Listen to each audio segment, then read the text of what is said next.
Ya, pemirsa, hubungan antara dua negara adidaya, Amerika Serikat dan China, berada di ujung tanduk. Pejabat senior dari Amerika Serikat bahkan menyebutkan tidak ada masa depan yang cerah untuk hubungan dagang antara Amerika dan China. Hubungan dua negara ekonomi terbesar dunia, Amerika Serikat dan China, semakin memanas. Tensi kedua negara meningkat seiring dengan kemarahan pemerintahan Presiden Donald Trump terhadap pemerintahan China terkait dengan meluasnya penyebaran virus corona atau COVID-19. Washington geram atas sikap Beijing yang tidak membunyikan peringatan yang memadai tentang wabah virus corona sehingga akhirnya menjadi pandemik ke seluruh dunia. Bahkan penasihat perdagangan Amerika Serikat Peter Navarro seperti dikutip Reuters mengatakan tidak ada masa depan dalam perjanjian dagang dengan China. Navarro juga mengatakan bahwa kesepakatan perdagangan dengan China telah berakhir. Drama akan berakhirnya perjanjian perdagangan terjadi ketika Amerika mengetahui penyebaran COVID-19 usai delegasi China meninggalkan Washington setelah penandatanganan perjanjian fase 1 pada 15 Januari lalu. Sejak itu Presiden Donald Trump dan pemerintahannya berulang kali menuduh Beijing tidak transparan tentang wabah corona dan dampaknya langsung terasa pada pergerakan harga minyak mentah dunia yang bergerak fluktuatif. Sementara nilai tukar rupiah juga terbebani pernyataan Peter Navarro ditutup turun 0,86% di posisi Rp14.263 per dolar Amerika Serikat. Berbagai sumber IDX Channel.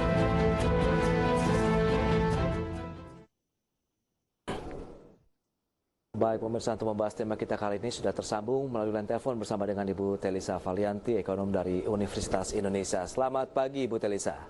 Selamat pagi. Apa kabar Anda hari ini Ibu? Baik, sehat, alhamdulillah. Baik, terima kasih atas waktunya. Ini informasi yang menarik sempat mengguncang pasar pada hari kemarin, di mana pejabat senior Peter Navarro yang menyebutkan bahwa tidak ada hubungan dagang lagi yang lebih cerah ke depannya begitu antara Amerika Serikat dan China. Meskipun itu pada hari semalam begitu sudah diklarifikasi, sebenarnya tidak seperti itu. Tapi ini jelas-jelas mempengaruhi pergerakan kemarin, di mana harga minyak langsung fluktuatif, kemudian pergerakan dari nilai tukar rupiah juga sempat tertekan, Ibu Telisa. Betul, ya.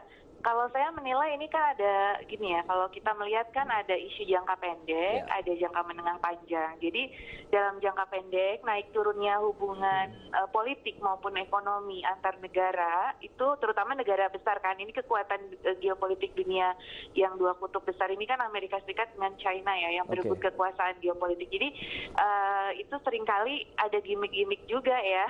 Maksudnya artinya ada gimmick. Nah dalam suatu mereka menyatakan ini, tetapi kita perlu melihat, kalau kami dari ekonom melihatnya juga secara fundamental jangka menengah panjangnya sebetulnya antara Amerika Serikat dan China itu secara ekonomi dan politiknya saling membutuhkan atau tidak. Jadi terutama ekonomi ya. Jadi kalau kita lihat struktur ekonomi Amerika Serikat dan China dari sisi hubungan kebutuhan untuk perdagangan, investasi ya dan teknologi itu sebetulnya saling membutuhkan gitu. Kalau dilihat secara kacamata ekonomi gitu. Keduanya saling membutuhkan. China membutuhkan pasar Amerika Serikat yang growing cukup pesat. Kemudian Amerika pasti membutuhkan China dari sisi produk-produknya yang murah untuk membiayai konsumsi dari masyarakat Amerika yang sangat besar. Jadi sebenarnya ini hubungan ini perlu dilihat secara jangka menengah panjang. Nah, ketika dalam jangka pendek itu ada gimmick-gimmick yang muncul, yaitu di market yang mempengaruhi. Tapi kita perlu melihat juga jangka menengah panjangnya gitu. Memang itu naik dan turunnya ada hubungan itu. Terutama kalau politik juga kan ya seperti mungkin Laut Cina Selatan dan sebagainya itu juga akan mempengaruhi gitu. Ibu Telisa, yang menarik dari sisi pemerintahan, lah memang sudah ada klarifikasi dari Donald Trump sendiri dan juga Peter Navarro. Tapi di satu sisi masyarakat internasional juga mencermati kondisi realnya di lapangan, khususnya di Laut Cina Selatan begitu. Ini kan ketegangannya juga semakin tinggi setelah China juga tidak dilibatkan dalam latihan militer bersama begitu bersama dengan Angkatan Laut Amerika Serikat. Akankah ini menjadi satu tanda tanya besar juga bahwa hubungannya seperti apa sih ke depan kalau kita lihat dari sisi lah ekonomi aman, tapi politiknya dari secara geopolitiknya juga bagaimana begitu? Betul, ya. Jadi memang untuk ekonomi kita sudah lebih clear bahwa mereka memang saling membutuhkan. Namun itu lebih luasnya lagi kan memang politiknya ya.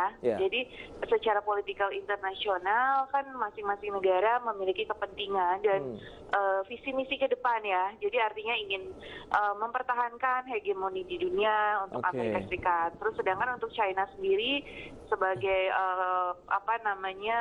newcomer dalam, bukan sebenarnya nggak new banget, artinya dia ingin juga mengambil dominasi juga kekuasaan juga. Nah, kita tahu Laut China Selatan ini secara ekonomi balik lagi itu juga memiliki potensi kekayaan sumber daya alam yang sangat besar. Makanya kenapa China bertahan di situ. Nah, sedangkan Amerika Serikat tidak setuju China menguasai Laut Cina Selatan ya, karena tadi penguasaan kekayaan alam dan juga terkait dengan penguasaan di Asia Pasifik. Jadi Laut Cina Selatan itu sebetulnya simbol dari kekuasaan negara adidaya di Asia Pasifik ya, terutama karena Asia Pasifik itu kan menguasai ekonomi dunia tuh hampir 57%. Nah, jadi itu makanya dulu zaman Obama yang kemudian disampaikan juga kepada Hillary di dalam kampanyenya kan memang ingin menguasai Asia Pasifik itu melalui Trans-Pacific Partnership itu sebenarnya. Nah, tapi kan TPP oleh Trump beda mazhab gitu kan. Nah, makanya Laut Cina Selatan ini sebetulnya benar-benar menjadi pertaruhan secara politik di antara keduanya,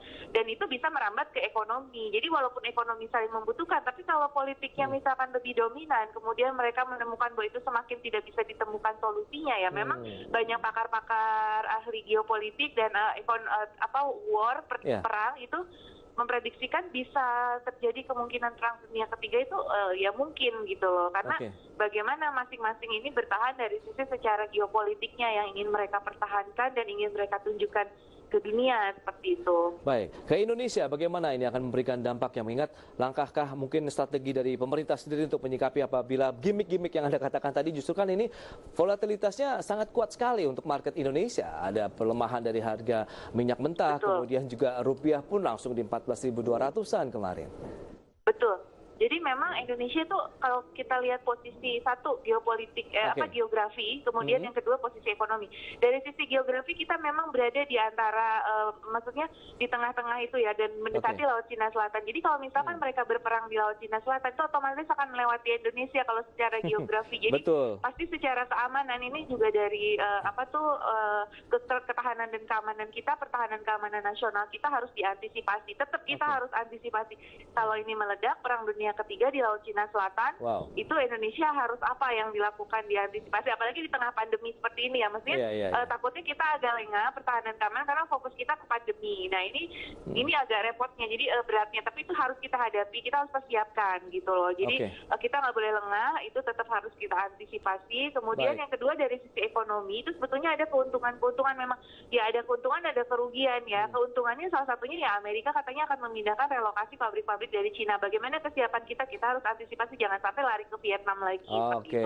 Cina sendiri karena berantem sama Amerika, dia beberapa produk itu mencari dari Indonesia dan negara lainnya. Jadi memang dari dua yang berantem ini ya kita bisa mendapatkan keuntungan tapi kerugian juga ya. Bagaimana kita memanfaatkan situasi ini supaya kita tetap berada dalam posisi win-win solutionnya seperti apa. Karena sebenarnya Indonesia kan dari dulu tuh posisinya harusnya non-blok, di mana kita itu tidak mendukung salah satu negara itu. Kita netral dan kemudian ya dengan kenetralan kita itu siapa tahu bisa dimanfaatkan secara ekonomi. Itu sih poin utamanya. Ibu Telisa, analisis yang menarik begitu. Memang kita tunggu semoga ini benar-benar menguntungkan bagi Indonesia ke depannya. Terima kasih banyak Ibu atas waktu dan analisisnya. Selamat melanjutkan aktivitas Anda kembali dan stay healthy Ibu Telisa.